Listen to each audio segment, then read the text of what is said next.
Hello everyone, welcome to Sanmarga classes. ದತ್ತಾಂಶಗಳ ನಿರ್ವಹಣೆ ಅಧ್ಯಾಯದ 30ನೇ ಪ್ರಶ್ನೆಯನ್ನ ಗಮನಿಸಿ. ಘಟನೆ ಎಂದರೇನು?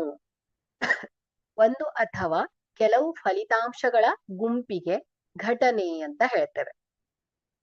ಅಥವಾ ನೋಡಿ, ಸಂಭವನೀಯತೆಯಲ್ಲಿ ಯಾವುದೇ ಒಂದು ಪ್ರಯೋಗವನ್ನ ಮಾಡಿದಾಗ ಬರುವ ಸಾಧ್ಯತೆಗಳನ್ನ ಫಲಿತಾಂಶಗಳು ಅಂತ ಹೇಳ್ತೇವೆ. ಅಂತಹ ನಿರ್ದಿಷ್ಟ ಫಲಿತಾಂಶಗಳ ಸಂಗ್ರಹವನ್ನ ಘಟನೆ ಅಂತ ಹೇಳ್ತೇವೆ. ಉದಾಹರಣೆಗೆ, ಒಂದು ದಾಳವನ್ನ ತಗೊಳ್ಳಿ. ದಾಳವನ್ನ ಉರುಳಿಸಿದಾಗ ಸಮಸಂಖ್ಯೆ ಬರುವಂತಹ ಒಂದು ಘಟನೆ.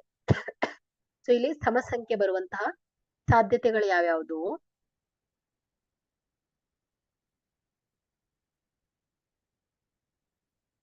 ಎರಡು, 4, 6 ಅಲ್ವಾ? ಸೊ ಇದು ಒಂದು ಘಟನೆ. ಓಕೆ, ಸೊ ಬೆಸ ಸಂಖ್ಯೆ ಬರುವಂತದ್ದು. ಒಂದು ದಾಳವನ್ನ ಉರುಳಿಸಿದಾಗ ಬೆಸ ಸಂಖ್ಯೆ ಬರೋದು ಒಂದು ಘಟನೆ. ಸೊ ಬೆಸ ಸಂಖ್ಯೆಗಳು ಯಾವ್ಯಾವುದು?